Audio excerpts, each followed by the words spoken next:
যুক্তরাষ্ট্র চীনের প্রভাব মোকাবেলায় ভারত কেন্দ্রিক কৌশল গ্রহণ করছে। ফেব্রুয়ারিতে ভারত ও চীন সম্পর্ক ও ইন্দো প্যাসিফিক অঞ্চলে শক্তি ভারসাম্য নিয়ে প্রকাশ্য শুনানি অনুষ্ঠিত হবে।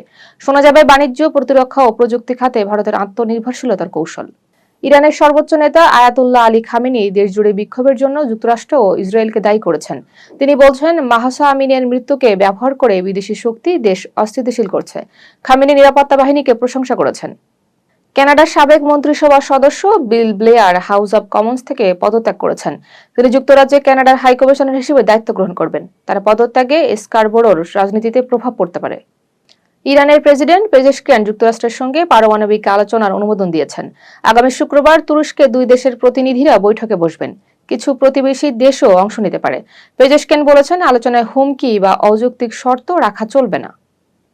মরক্কোয় টানা ভারী বৃষ্টিতে কাসার এল কেবিরে বন্যার আশঙ্কা করা হচ্ছে।